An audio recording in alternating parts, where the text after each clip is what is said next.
Welcome, everyone. Welcome, Puck students, families, and guests. Welcome to our Get a Job presentation by the School and College Counseling Support Team. Next slide, please. Our agenda for today, we're going to go over skills employers are looking for in applicants. We're so thrilled to have LAPL's, Los Angeles Public Library's Career Readiness Resources, and Ms. Danica Sheridan here to talk about those resources. We're going to learn about Los Angeles Valley College's 21st Century Employability Skills Program and talk about how to obtain a student work permit. Next slide, please. Thank you. And with that being said, I'm going to pass over the baton to Danica. Thank you for being here. Thank you so much for inviting me. I love to talk about job skills for teens.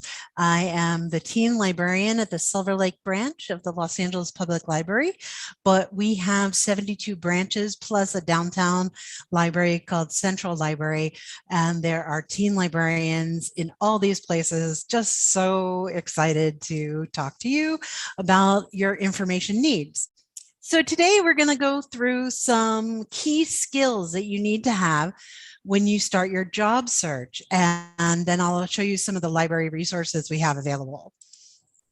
So what are the skills you need to find a job? Well, I break it down into 4 major categories: communication, resume skills, application, and interview skills. And like I have on the slide, prepare in advance and you'll do great. Practice and you'll be amazing. Most people do not practice and they get nervous, or they don't have, they can't remember what they wanted to say. So let's move right ahead to the communication skills. So some communication skills are be prepared to know about the company. Most companies today have websites and they talk about like mission statements and what their core values are. And they also list the job descriptions. If your company doesn't have a website, perhaps there's a catalog somewhere. Perhaps you could do a little research and see if there's a newspaper article about them. Know the culture that you are about to apply to be a part of. Attend job fairs. There are a bunch of job fairs. You know, before the pandemic, they were all the time, and they were pretty regular, and they're starting to ramp up again. So keep your eyes and ears out for job fairs. And some employers have job fairs, some colleges have job fairs, and then there's some community job fairs like Cash for College does a job fair every year. It's great because there's a bunch of employers there and you can hand out a ton of resumes and ask a ton of questions. Probably you know about college fairs, and job fairs are much the same. So create a profile on LinkedIn. It's great practice, and LinkedIn is a very professional, very important sort of social media platform, but it's somewhere that people will look to find you. They will look for people who have your skills. They will do, when headhunters come looking for professionals, that's what they use to find them. And you can get called out of the blue or get an email, but also it's just a really wonderful landing spot for an employer to look up all your stuff. And you can actually upload all kinds of files there, and it's you check it out. Check out LinkedIn. Just go to that website. Don't even pause. Just go to the link, the website while you're watching this. Okay, so communication also means the telephone and email and your fun social media and how you dress. This is all how you communicate to your potential employers. So on your telephone calls and in your texts, be very professional and personable, and have a personal voicemail. None of those robots that just repeat the phone number. Because if I'm an employer and I'm trying to reach you by phone and all it gives me is the phone number back at me, I don't know if I got the right person, so I'm moving on. But so say your name. You can even have a phrase like, please leave a message. It's light and polite, but professional. No rock and roll music. No, well, a little bit of ambiance is fine, but you don't need to be silly. This is when you're looking for a job, all these avenues of communication need to be kind of tamped down from what might be a crazy personality. I used to sing on my voicemail. I had to speak once I was looking for a job. So my email used to be the word luscious at earthlink.net. I'm old, so I had Earthlink, but it was luscious without the first U because it was my license plate. And I thought I was so on it and it was so great. But I had to change that when I started my job search. And now it's D Sheridan at lapl.org. You can use your full name, you can use part of your name, but keep it simple. I always like to think of an email address. Works really well if you can shout it across the street to somebody who asks what your email is. If they understand it when you shout it across the street, probably simple and probably has your name involved. Be mindful of your profile image. If you have a Gmail account, your profile picture follows you everywhere, all across Google Workspace. It probably shows up in YouTube things. Just be very mindful. So you can have a lovely photograph of a cat or your car, but if it's your face, then the employers are going to already have a sense of who you are. Make it a professional picture of yourself. That's like the best. That's like the stellar profile pic for job searching. Always send any attachments as a PDF. Unless you're requested otherwise. Most people cannot open other types of formats because everybody's using different software, but a PDF, everybody can open. Make your file names really clear. For instance, use your name, Jane Chen -resume. That way, the person who's opening up your file knows exactly what they're getting. Jane Chen cover letter or Jane Chen references. It can be that simple. And make sure you check your spelling and your grammar, and always, always, please include your name and phone numbers. Just like what I said about the telephone, when I call prospective employees of the library and all I get is a voicemail message without any information, it's really a bummer.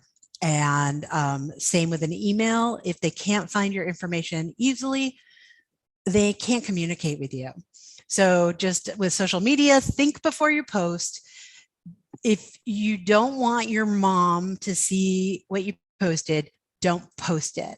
If you don't want your government teacher to see what you posted, don't post it. You could have, a wacky government teacher and that they would be totally cool with it.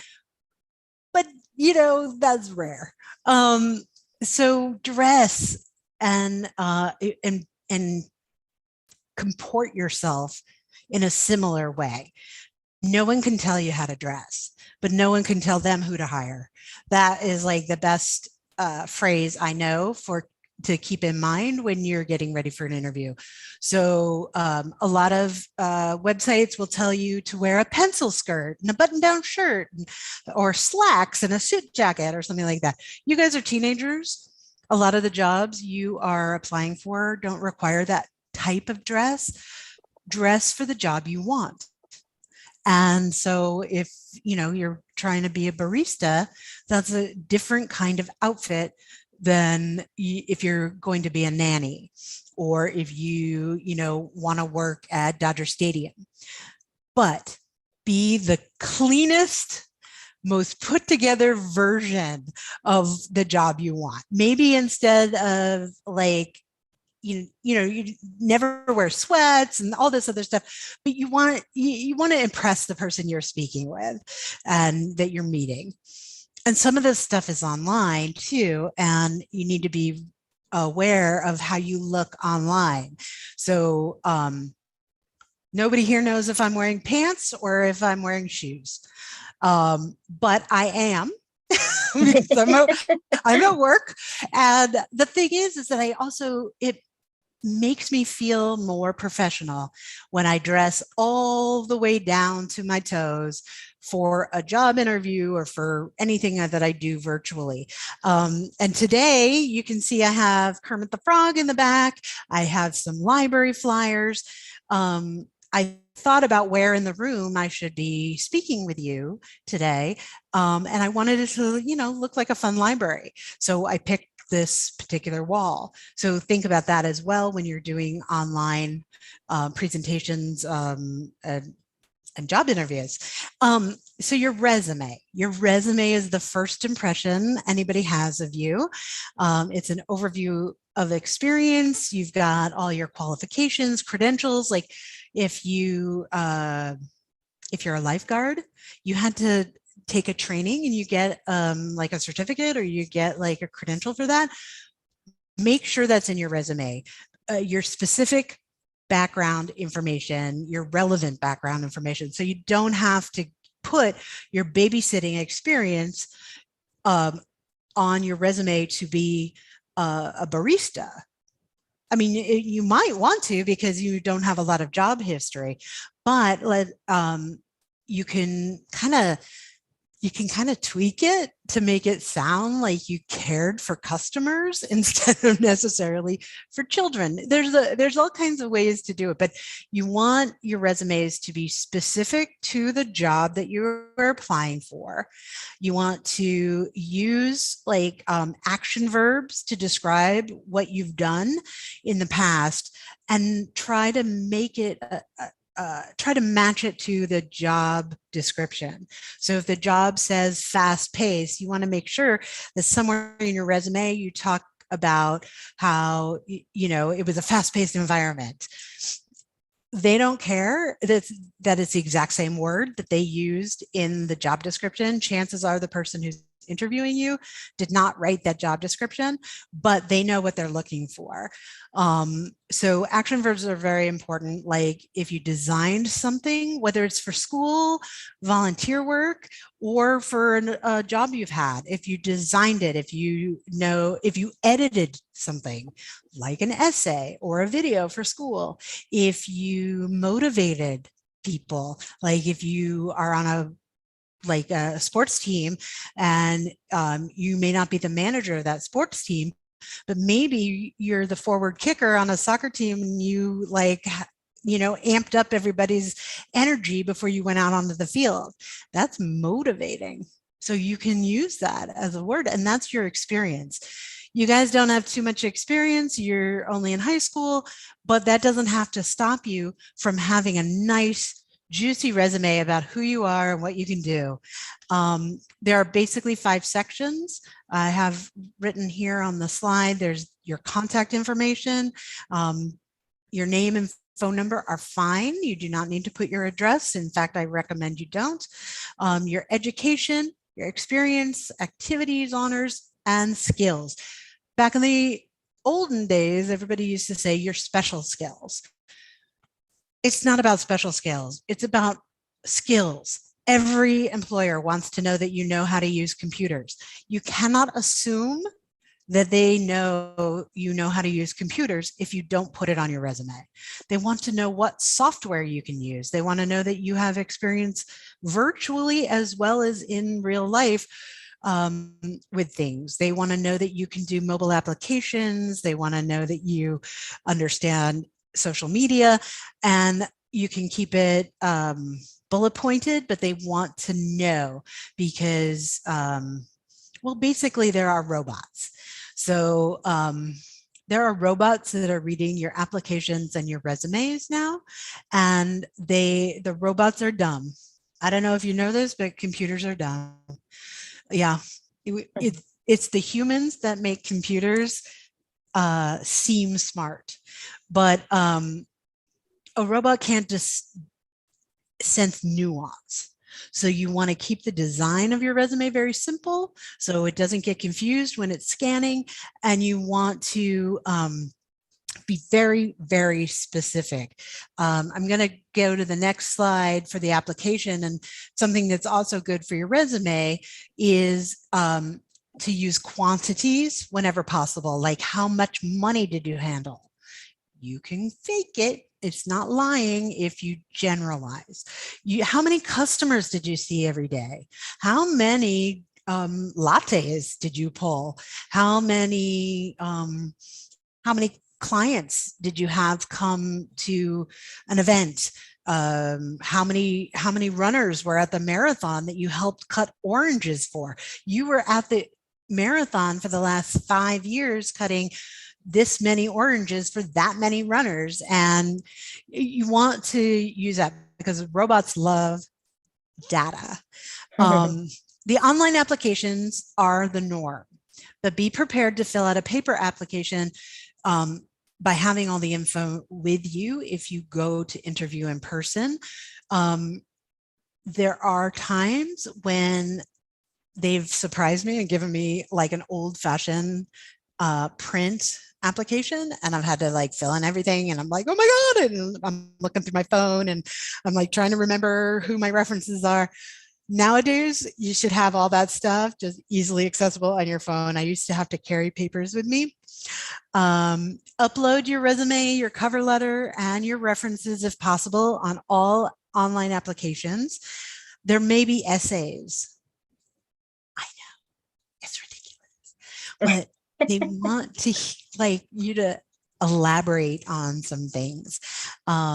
So if there's an essay, maybe you can pause and think about it. I would make a draft in Google Docs before you try to type it into the actual application. What happens is it'll time out, and you've just spent an hour racking your brain, editing, trying, erasing and putting and finessing, and then it goes away. And there's nothing there. So do it in Google Docs, and then do your best to cut and paste. Most online applications should allow that now, but you might have to retype it, but at least you got your thoughts together. Most don't allow you to save your application for future job opportunities. So print your application. You will be happy that you did. Those essays come up over and over again. It's exactly the same answers. Sometimes they ask the question a little differently. And it'll be really nice to be able to just look it up. You can save as a PDF, so it's on your device or something like that. But there's a website called governmentjobs.com. And that's a website where I went to apply for my library position, and I got to fill out an application, and they kept it online. So when I went to apply for another job, there already was an application filled out for me. I just had to update it. Now that was very rare. I don't know what they're doing now. So if you go to the Home Depot website and they let you do that, it's a dream. So follow up in person or with a note to the local office. So like Starbucks, when you go online, you fill out the application for Starbucks. You're filling out an application, I believe, for a variety of stores. Now, I think you can pick a whole bunch of different stores that you're applying for all at once. But if there's a particular store that you're interested in, go and try to make a personal introduction. Talk to the manager, let them know that you just applied, be like, hey, and go to their job fair. And then the interview. Prepare your answers to common questions ahead of time.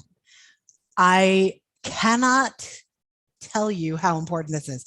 I interview messenger clerks who are like pages here at in our library system, and inevitably somebody's giving a great interview.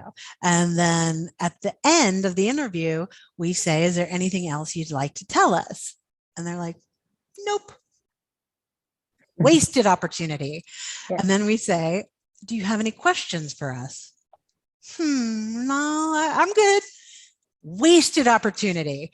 So anything that you've already said, you can say again in these two questions. It's, prepare that. The questions will be different depending on the person who's interviewing you and the company, but they really all want to know the same stuff. Tell us about yourself. Tell me about your experience in your education. They're the same question. The tell us about yourself, that's what they want to know. In experience and education, they want to know about you. And it's a two-part answer. What was your experience in education? And how does that relate to the job? How will your experience in education help you serve the community that you want to work for? Very interesting, and practice and do some brainstorming. And then there's the difficult situation question. The difficult situation question is a 3-part question and requires a 3-part answer. So the first question is, tell me about a time when you had a difficult situation in a workplace. Now you can talk about a school project, or you can talk about something that happened on a sports team or in the theater department or whatever, but they're going to make it sound like it has to be a workplace. It doesn't. You can make it sound like it was, even if it was in school. But tell them about the difficult situation. Make it a situation that's not too personal, maybe not too controversial, but difficult nonetheless. And then the next part is, how did you handle it? All right. Answer that part. Don't just tell me the difficult situation and be done. Tell me how you handled it. What did you do? Who did you speak to? And then offer the resolution. And then this is the thing. What did you learn from it? What was your takeaway? As an interviewer, I want to know that the most. I want to know how you've changed or how you grew, I guess is like kind of like change. So talk about that. Make sure you answer 3 parts. You don't have to go on and on. I'm a big talker. I take forever in interviews, but you can answer as long as you have something to say that's meaningful and that and then it fully answers the question they're asking. Practice. I wanted to write this like 15 times, but I kept it to 1. And then follow up with a thank you note. Never hurts, and it could help, especially if it's a smaller company or if it's like an internship that you're applying for, like at a law firm or something like that. It's great. And honestly, as a librarian, I love it too. Okay. So now we're going to get to the library resources section, and we're not going to go through much, but I'm just going to show you the website, and then there's a click along slide after this. So let's see if it went to the website. So this is our website for the Los Angeles Public Library. It's lapl.org. Now, this is so dynamic and it's so rich. There's so much information. Libraries are all about helping information seekers connect to the information that they seek. So we have a lot of different people in Los Angeles, and we serve an extremely diverse community. And we have 72 branches plus the central library to help people. Every community in the city of Los Angeles has a library. So we also need to help everybody on our digital platform. So dig in, have fun with our website. But for right now, let's go to Just for Teens. And it's exactly what it says. It's for teens. It's a teen web. We've got all kinds of stuff from events to reviews. There's a blog, blah, blah, blah. College and career. That's what we're here to do today. So there's workshops. There's these cool podcasts. If you click through, you'll have an array of different professionals being interviewed by our staff. And you might find out some really great insider tips for these careers. But I'm going to take you to the websites. We have a bunch of cool websites. It's all just like kind of cobbled together here. And it's curated. I shouldn't say cobbled, but LAPL's Jobs, Money, and Small Business Guide. It's a digital guide, and there's all kinds of information here if you want to start your own business, start looking for jobs. But career prep is something I want to point out. So tutor.com is one of our resources, and tutor.com provides resume and cover letter review. So tutor.com has one-on-one tutoring, but they can also tutor you in all areas. So your job search, there is even career coaching, and there's live help. Now, we just found out that they have added a new resource, and I'm scrolling down here. There, library databases, there.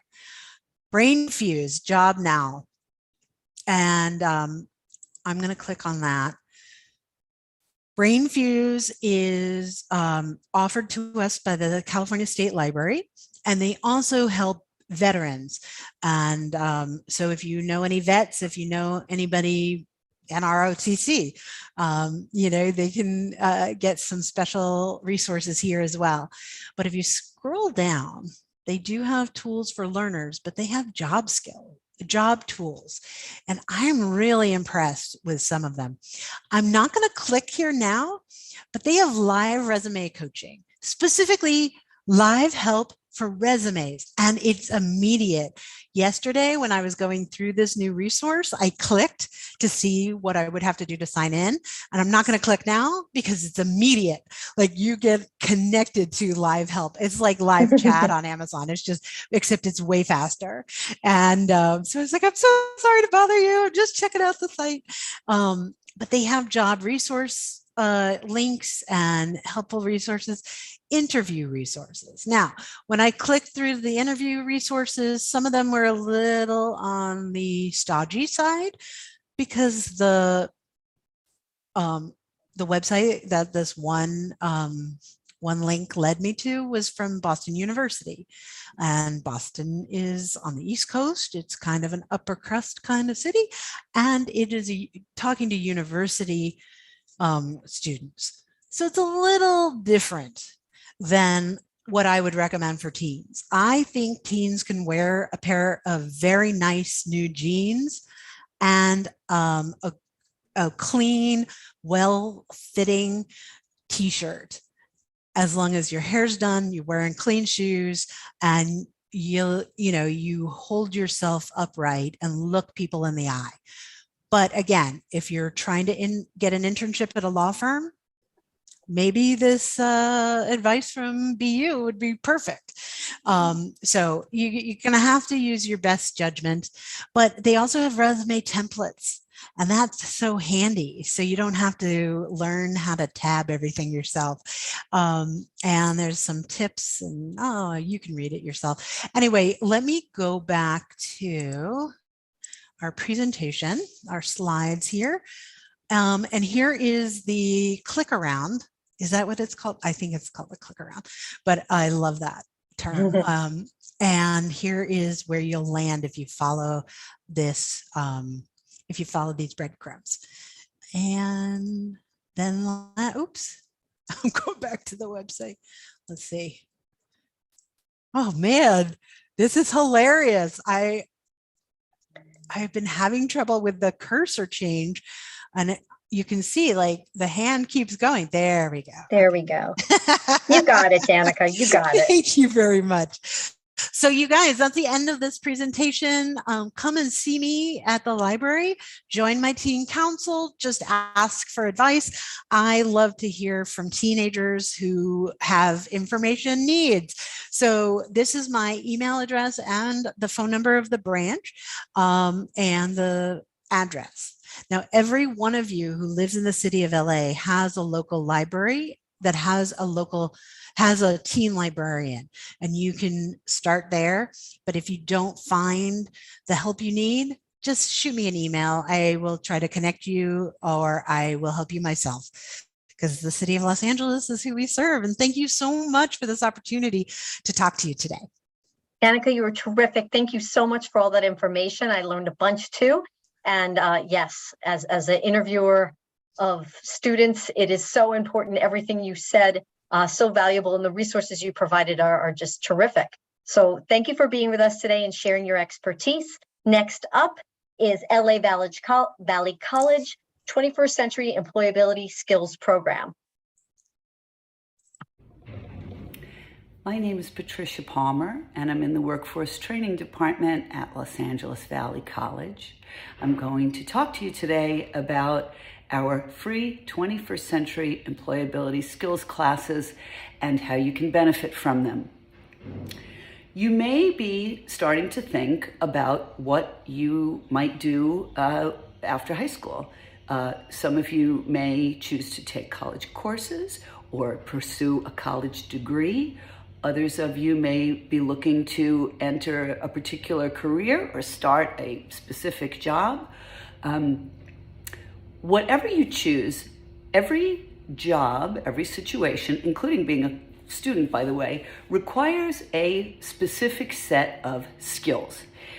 If you are a nurse, you have to know how to take blood pressure and temperature, how to help a patient in and out of bed, how to give medicine.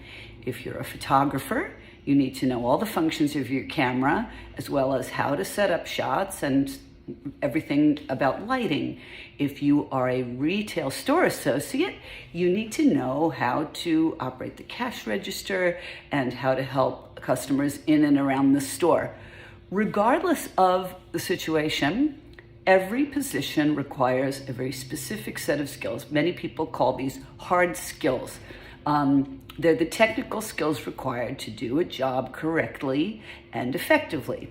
Now, do being a nurse, a photographer, a retail associate, and a student require any of the same skills?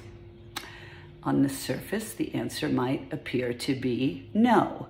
But if you think about it, virtually every position requires that you communicate effectively, that you be able to cooperate with other people, that you know and can adapt to change and challenging situations, that you have some digital fluency, and how to analyze and solve problems. Many people call these soft skills or transferable skills because they transfer from one job or one situation to the next. At Valley College, we call these 21st century employability skills, and we have developed a set of 10 free, fully self-paced, fully online classes that you can enroll in, and I'm going to tell you about some of the benefits of them. First, as I said, these skills that you learn in these classes are transferable. They move well. You can use them in whatever position or situation you're in. The second thing is that they really help you have a competitive edge, very important in the modern job market and workplace, even in the college admissions process. Every class that you take, every 21st century employability skills class that you take and complete, you will earn a digital badge, increasingly valuable in the job market, employers looking for these more and more. You earn a certificate of completion when you finish the communication class, that's one of the 10, and one other. And you can learn higher and higher levels of certificate depending on how many of the classes you take, up to an advanced certificate for taking all 10 classes. Courses and certificates become part of your permanent college transcript, your permanent record, also really valuable. Additionally, these classes help to build confidence. They will help you to have self-awareness, to be able to establish goals and feel better about your skills, your abilities, and your ability to communicate those to others. Next, and really importantly, Taking 21st Century Employability Skills classes connects you to the Valley College network of resources. Many valuable resources here to take advantage of, and once you are enrolled in one of the classes, you are then a student of the Los Angeles Community College District, and specifically of Valley College, which gives you access to resources like the Financial Aid Office, for those of you who are pursuing 4-credit classes and degree programs, counseling, our Family Resource Center, the Computer Lab, clubs and organizations, many resources that are available to Valley College students.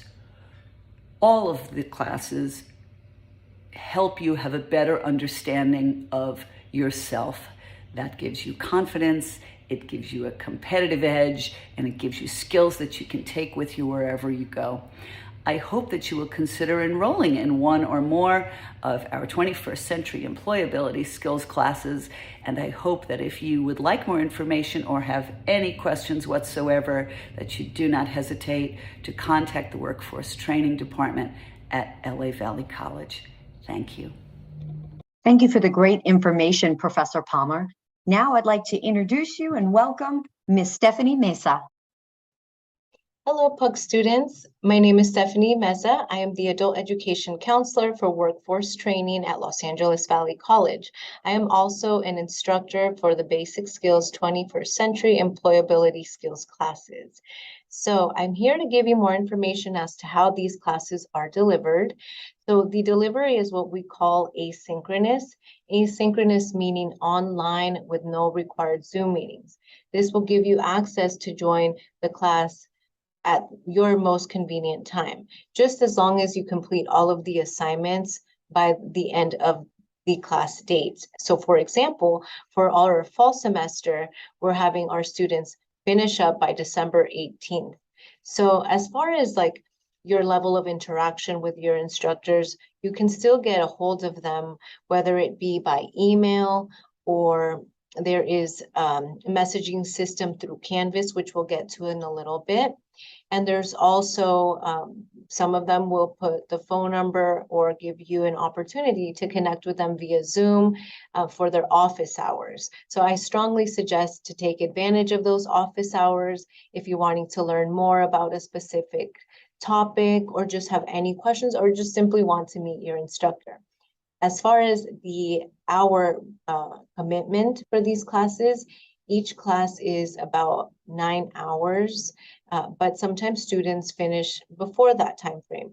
You will not be penalized if you do finish up the course before the 9 hour. It's just more or less how you produce your responses to certain questions, your level of engagement in the discussions, the quiz, because that also is like your attendance. So you do get attendance points by the amount of time that you are committing to the class.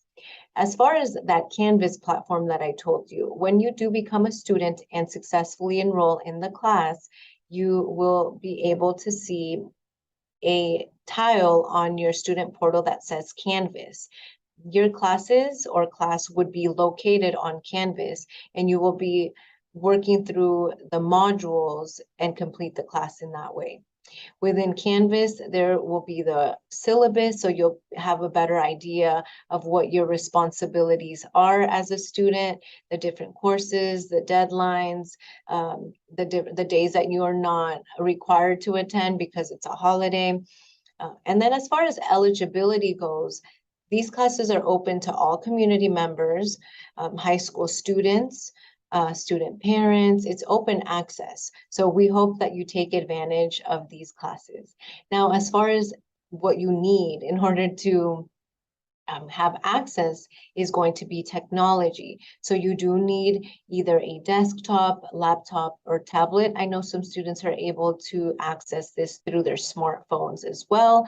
But as far as just being able to read through the modules and the course content, I would strongly advise to have a screen that, is a lot easier on the eye. In addition, I did want to show you all as far as like what you can earn for being part of this program. So students are able to complete a total of 10 employability skills. Of those 10 is a skill in communication, as well as entrepreneurial mindset, analysis solution mindset, empathy, adaptability, social and diversity awareness, collaboration, self-awareness, resilience, and digital fluency. You may obtain certificates and different levels of certificates. So these are great for you to promote on your resume. As far as the certificates go, the required course to earn any of the certificates is going to be the foundation of communication. So you see here, there is the basic, intermediate. So the basic will be the one that is the communications paired with one more skill. When you get to basic, intermediate, it will be the communication paired with another 2. So it's a total of 3, and so on and so forth. But it's the highest level would be 21st century advanced. So that one would be the one that you would obtain if you complete all 10 skills. We really do hope that you feel encouraged to get started on your journey in higher education. These classes will not penalize you in any way. It's more a value add-on as you do enter the workforce too. And we have amazing faculty that are willing to go above and beyond for you and help you in anything that you may need. And as the counselor for the program, I'd be more than happy to meet with you to go over more about the requirements and the certificates that you can achieve by completing our courses. It's such a pleasure to meet you all virtually, and I hope to meet you all in the near future. Take care. Thank you so much for sharing that information. Students, if you would like more information about Los Angeles Valley College's 21st Century Employability Skills and their Workforce Readiness Program, please visit their website, or you can contact their Student Services Specialist for assistance with enrollment and registration. What a great program. Now, when it comes to student work permits, students, if you are wanting to work and need a permit, you must be passing all of your classes. To be eligible with PUC, you have to be passing every single class with a C or higher. Per California law, you must be between the ages of 12 and 18 years old. And depending on your age, depends on how many hours they allow you to work per week. When it comes to the process of what you need to do, students, first things first, get a job. After you're promised employment from any employer, you next have to come to your school and ask for a statement of intent to employ a minor and request work permit certificate of age. Once you get that certificate, you're going to complete the minor section. You're going to have an employer and a parent complete their sections, and then you're going to get everyone to sign it. Big, important stressor here, get everyone to sign it. There's so many times where this document is submitted to the school and it's lacking the signature of a parent or of your employer, and it holds things up. So make sure everyone signs it. Last step is you're going to submit it to your school, and they'll verify all the information and issue you the work permit. So you've got 4 steps there. Good luck to you on finding a job, and your school and college counselor or your administrator can help you with these steps. When it comes to some more resources, I can't leave this presentation without sharing 2 great ones. Youth at Work through America Job Center in LA County. It helps place students in paid jobs where you get to get support in preparing a resume, hands-on job experience, practice interview skills, 120 hours of training and paid experience with $15 an hour, and the opportunity to work for a variety of employers, public, private, nonprofit sectors. Potential long-term employment can come from this. So if you are in the ages between the ages of 14 to 24, reach out to Youth at Work program. I recommend you Google either their East LA, West San Gabriel Valley, AJJ, American Job Center of California site, or their Northeast San Fernando Valley, whichever one you're close to. You look up one of these 2 sites, and then you search for the Youth at Work to fill out an application and get the process started. Good luck to you. Last but not least, if you are a student between the ages of 16 and 21 years old, and you have an IEP or a 504, you have the opportunity to work with Department of Rehab and get all these free student services. tons of counseling, supports, employment services that help you again. That resume keeps coming up over and over again. Mock interview skills. Again, practicing those interview skills. That's been stressed again and again. You get on-the-job training, paid work experience. On top of that, you get resources. So you get some money to help pay for tuition, books, classes, certificate fees, assistive technology, as well as whatever other opportunities that you need, resources you need to maintain your job. When it comes to the Department of Rehab and how you access this, you have to either talk to your inclusion specialist at your PUC school or a school and college counselor if you're at the high school. They should be able to help you with filling out this Department of Rehab application. And again, you must be between the ages of 16 to 21 years old with an IEP or a 504 to access these services. Next week, we have our Let's Manage Our Stress presentation. We hope that you come back and visit us and that you check us out on YouTube for our other prior presentations. Thank you so much for being with us, and I hope you have a great day. Bye.